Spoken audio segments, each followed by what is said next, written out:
Hey, it's James from Marketing for Restaurants here, and welcome to episode 81 of Secret Sauce, the restaurant marketing podcast, the 4 Ps of restaurant marketing.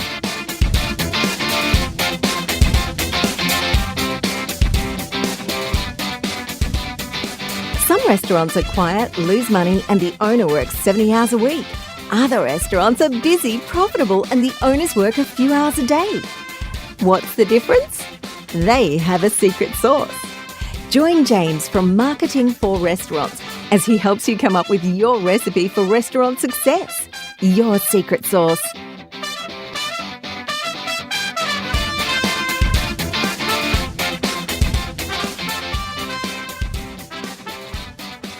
Welcome back, everyone. Sorry we had prices interrupt us in the last podcast. So we were halfway through price, maybe not even halfway. There's lots of things to talk about price. So we will crack on and really explore some of the options that you've got around price. Now, the next part that I think is really important when it comes to the price discussion is price setting. And far too many people say, well, everyone sells a sweet and sour chicken for $12, so we've got to kind of do that. And that's a really big fallacy. And we'll go into why that is. I think, do you want to be the price leader? Now, this is one of those areas that's quite dangerous because it can lead to massive amounts of unprofitability. It's also the last refuge of the poor business owner. The restaurant isn't going well, the food production's quite poor, so you're charging less than anyone else to try and get any customers in, so you're competing on price. Now, that generally doesn't go too well. The only kind of customer that you're looking for is the one who's looking for a sweet and sour chicken. Doesn't really have to be that good. They're really just looking for a meal. They're not looking for an authentic Chinese cuisine. They're not looking for a nice meal that they can have at home. They're just looking for a meal. So, and there's lots of people who will provide that, and they can do it really quite cheaply. Having said that, though, do you want to be the price leader? So you might want to go out and source some quality products in bulk and be able to cut your food costs by 10 or 20%. You may streamline the kitchen so that you fundamentally understand throughput and the amount of the inputs that you've got for a menu item. So it may be the time that it takes you to prepare it. And by the time, is it 15 minutes to prepare a meal on a burner? Because that means if you've got 4 burners, then you're really limited as far as being able to only do 4 of those at once. Now, that might be a problem. So have you structured the kitchen for high throughput? So typically you would see this in something like a franchise. So McDonald's do this very well. You might be looking to produce some meal items very cheaply and produce them in bulk. So I'm not saying that it's a bad business strategy. I'm just saying that it is fraught with danger unless you fundamentally understand what it is that you're doing. Charging what everyone else is charging, I think, is craziness because of, what is there that you can do to be able to charge more than what your competitors are charging? That's the first thing that you should really be looking to do. How do you differentiate? How do you tell your story? What are the experiences that you add on to it? So you start going through the ingredients. You start talking about the people in the kitchen. You start having a menu that's going to sell for you. So if you've got a whole heap of Chinese restaurants in the local area, you might cook something that's a little bit different. Now, the perfect example of that would be something like in MY China in San Francisco. So in the Westfield shopping center there, they have a sugar egg puff. Now, I have looked all over Melbourne. I can't find anywhere that does these. They are amazing. When they came out, I remember eating it. They came out and they were huge, and I'd already eaten quite a bit because the food there's really good. And I thought, oh my God, I'm never going to be able to eat all of this. They're absolutely massive. But you eat into them and it's like a warm, sugary cloud. It's amazing, just like a beignet. And that's the kind of thing that gives you that ability to draw new people in and probably start signaling that you're a little bit different to everyone else. You're not your standard local Chinese restaurant. You're doing something that's a bit different, and you think that you're capable of charging that price premium. And in some respects, it can just be a way that it's described on the menu. And now's probably a good time to talk about menu engineering, which is really important when it comes into price. So the typical way of doing menu engineering is to look at the 4 different types of meals that you've got on your menu: dogs, plow horses, stars, and puzzles. So the dog, there's no surprise there. Then this is done on a matrix of how many do you sell and how much money do you make out of them. So not the price that you charge them, but how much money do you make out of them. So of course you've got to have costed your menu before you can go through this process. And the dogs, you don't sell many of them and you don't make much money out of them when you do sell them. So they're the easy ones to deal with. You just get rid of them. The plow horses, they're the ones that people order again and again and again, but you don't make a lot of money out of them. So what you want to do there is look at ways that, you're going to change the portion sizes. You're going to change the recipe. Is there a way that you can increase the profitability of that menu item? The puzzles, they're the ones that you don't sell a lot of, but you make a lot of money when you do. So do you describe it differently? Do you pair it up with a side differently? How is it that you can increase the number? And one of the easiest ways to get your servers to say, would you like to try this? I've been in more than a couple of restaurants where the server has come out and said, you know what, this is the special of the restaurant. And you look at it and you think, I reckon that it's special because this is the highest margin product.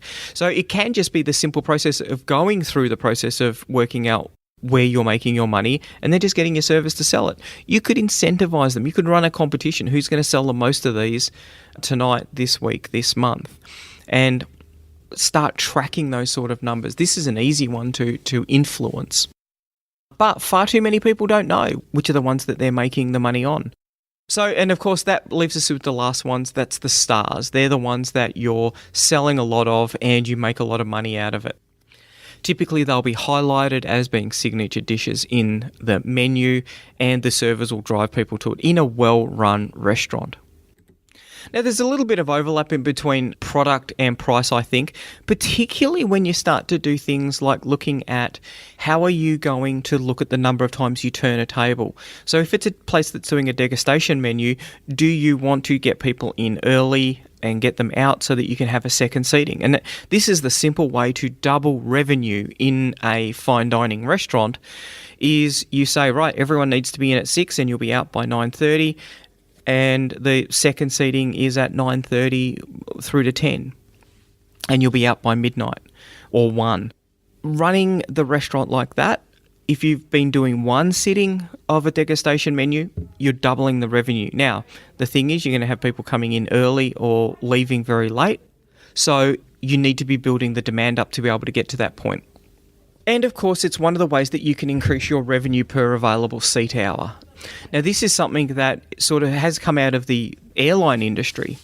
So you'll have a plane that's in the air for 2 hours. It's one of the big inputs, of course, is fuel, very tightly tied to how much profitability of the company, because a plane doesn't make any money when it's sitting on the ground. So they take all of their costs, divide that by the number of hours that their planes are in the air. Then, of course, you work out how much you're charging to put a bum on a seat. Very, very similar to a restaurant. Once you start thinking, though, that you've got your revenue per available seat hour, you might say, well, we're open from 6 till 10. This is why people do breakfast. This is why people do lunch. This is why people do happy hours. This is why people do special dessert menus. Because if you're only open for 4 hours a night and you're only open for 5 nights a week. Now, that's probably quite extreme, but it means that you've only got 20 hours a week. So all of your fixed costs for the week, your lease, your accounting, your legal fees, electricity, all of those things, they get spread across 20 hours. If you're open for 30 hours, then of course those are divided by 20, which means that the number of people that you've got to get in becomes a lot less. And it's interesting to watch people who play with these numbers. The people who take the place that doesn't have as high a lease cost, but doesn't have the walk-by traffic, because they know that if they run the place open for an extended period of time, they've only got to get a few bums on seats each hour to make it profitable. Now, of course, the big problem with that is that if you're running a restaurant that is open, say, 12 hours a day, then you've got open and close before that, so you're probably looking at 14 hours over 7 days. That is 84 hours a week. Now, no one wants to be socking away 84 hours a week. It's long-term unsustainable. You might be able to do it for a fortnight. You're going to be pretty tired by the end of it. So, of course, you need systems in place to be able to make sure that someone can come in and open for you, someone can do the close for you, and the more systems in place, the more systematized it is, of course, the less you need to be working in the restaurant. You can be spending more time working on the restaurant. Discounting is another thing that gets talked about in price. Now, a lot of people like to discount. I think that it should be a considered discussion about whether you're going to discount. Far too many, because of the fact that in so many places there's far too many restaurants. Far too many restaurants exist. Period. That's just it. There's far too many restaurants. And the problem is that if there's 10% too many restaurants, it's the bottom 10%. It's the ones that are most marginal. They're the ones who are going to be discounting. They're going to be Grouponing. They're going to be running these flexi deals where it's, 50% off. And they decrease the average price that a lot of consumers are prepared to pay. So this is where the problem is with discounting. And you don't want to be sort of signaling that you're struggling. I mean, why would you give away a 50% discount if you were any good? It really does say, well, we're struggling, we need to get the numbers in. But I think that it works very well in a loyalty component. I know with our free restaurant online ordering system, the people using that have seen a significant increase in the orders that they get from people because people are working towards that loyalty discount. They know that sooner or later they're going to get a free meal. And I know we ordered Chinese from our local Chinese and they use Frollo, and there was a bit of an issue with the user interface because when it came up we were a little bit confused. Our meal, and we'd ordered a whole heap of stuff that we were feeding the horde, and the meal only cost us $20, and that was because we had this huge loyalty discount that had accrued over the previous, I think it was 8 or 9 meals that we'd ordered. That keeps people loyal. And it's interesting because in Australia, we've seen Menulog drop the loyalty discount. And that was because they need to retain the flexibility to move orders around to restaurants that are paying higher commission. The last thing that they want people doing is saying, oh, no, I'm just going to book with these guys. I'm going to order with these guys because I've got my loyalty discount. I've only got 2 more meals I need to order. As I've said before, a lot of restaurants, when you're doing yield utilization, that is a form of discounting. So happy hour is a form of discounting. And I think one of the things that you can try with is, and rather than discounting, I think an optional added extra.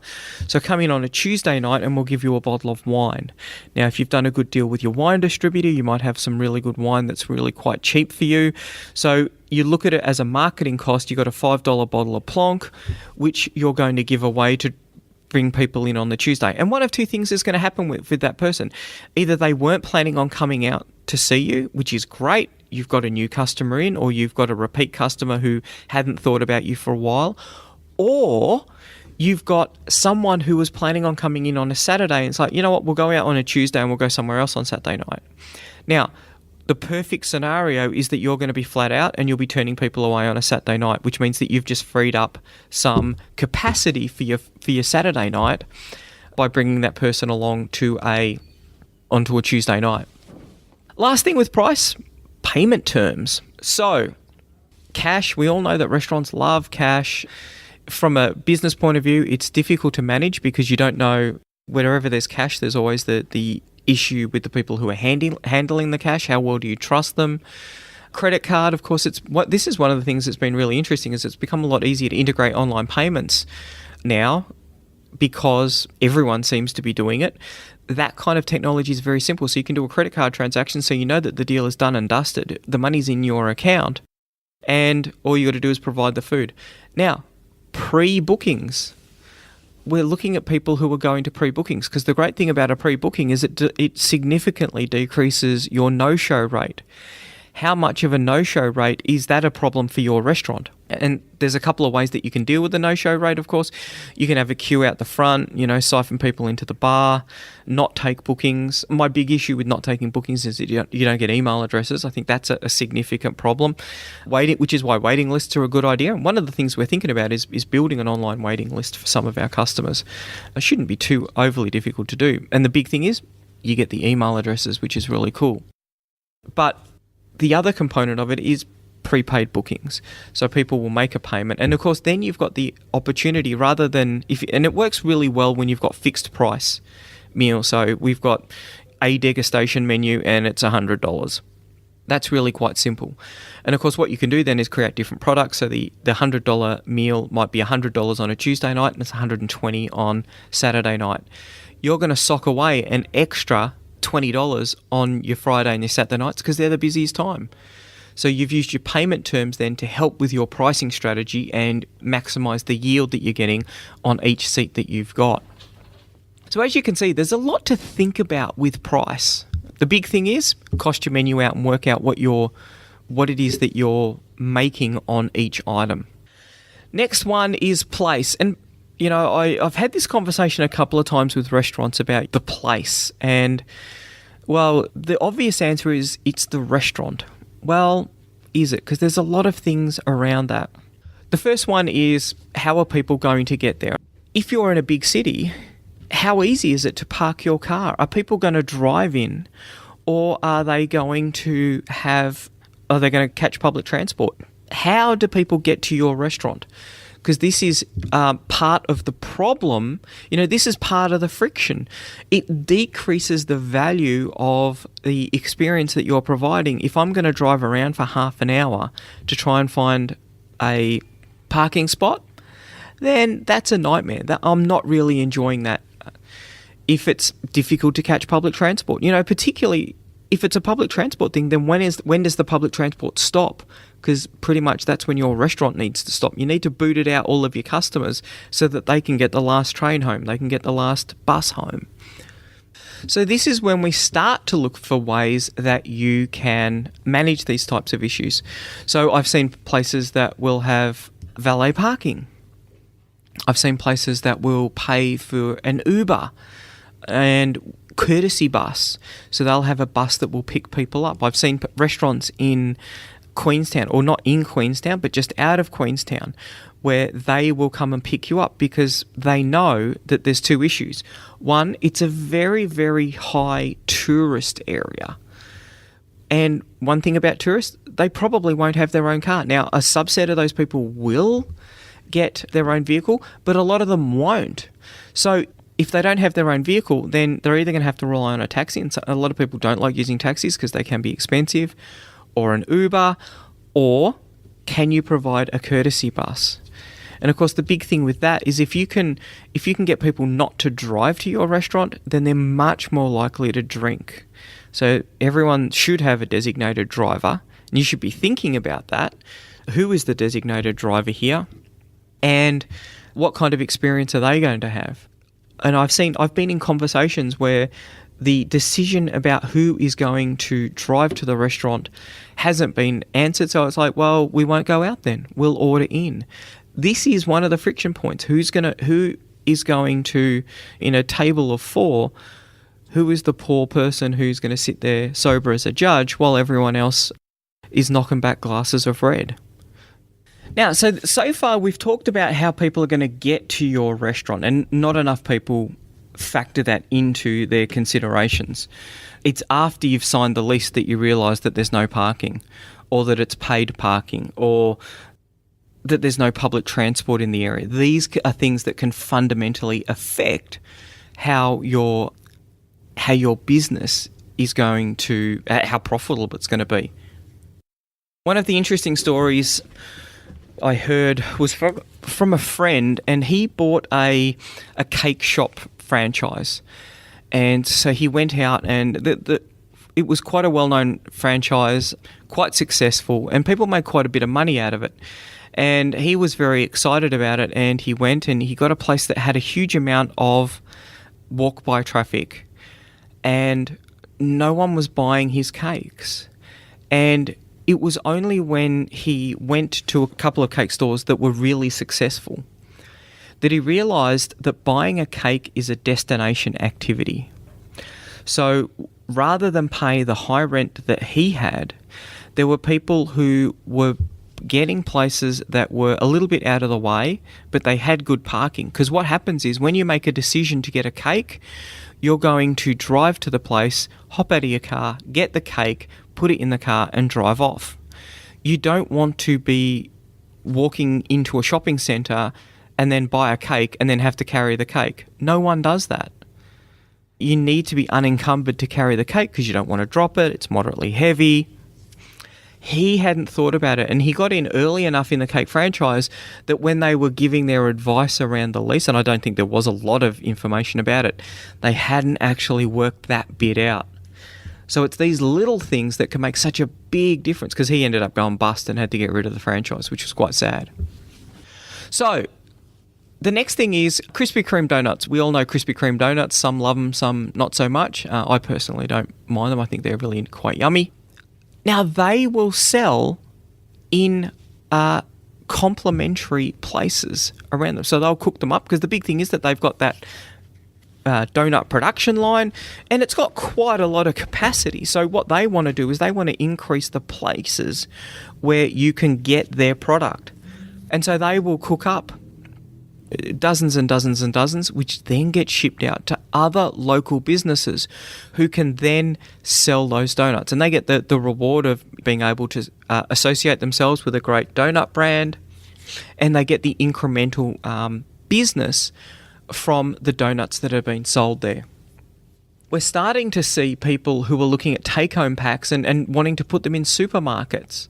Is there a way that you can, do you have a special sauce that could be made up, bottled and sold?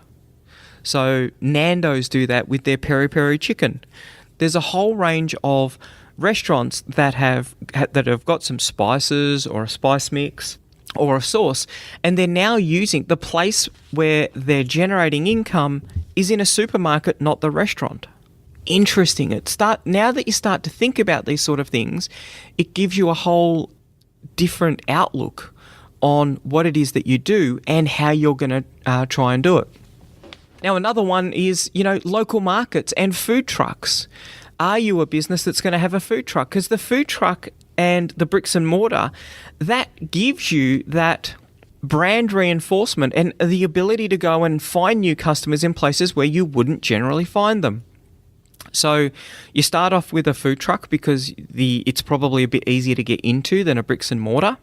And then you develop a loyal following, which means that when you go to a bricks and mortar restaurant, on the opening night, you will already have loyal customers who understand your brand, understand your food, understand the tastes, and they'll be there on the first night to support you. You can also have the restaurant, which will have its customers, and then they'll see the food truck. So all of a sudden, your food truck has got a line, and nothing gets a line like a line. So you're going to have the most popular food truck at the event, because it's the people who've eaten in your restaurants like, I would love one of their burritos, or I would love one of their sandwiches, or one of their pizzas, or whatever it is that you're cooking up in the food truck. Local markets, the opportunity to do that as well. Everyone who's passing by the local market, you can cook up some sliders, and as they purchase it, give them a brochure, give them an offer to come into your real restaurant. You've tried the baby. You've tried the baby Wagyu beef burger, try its big brother at our restaurant in bloody blah street. Easy. Bring this brochure in and get a free can. Very, very simple. You've gone and found people who are probably not your customers. They get the slider, they like it. They now know that you've got a full burger restaurant, and they've got a reason to go in there. You're now using the people who are at the local market as a way of finding new people. And I think that this is a really powerful way that you can start to leverage some of the thinking about the place that you want to actually sell your food. So I'll leave it there, and we're going to come back. We're going to finish off on place, and then we're going to tackle promotion, which is there's a whole can of worms in promotion as well. So lots of exciting things to talk about in the next episode of the Secret Sauce Podcast. Bye. Want more customers for your restaurant, cafe or takeout? Every month, our marketing tools and information are used by thousands of restaurant owners just like you to help them find more customers and turn them into repeat customers. All of our tools and information is designed specifically for restaurant owners. We know you don't have a lot of time to spend marketing or learning complicated procedures, so our tools are quick and easy to use. If you're looking to increase your revenue and profits or want to work less hours, check out marketingforrestaurants.com.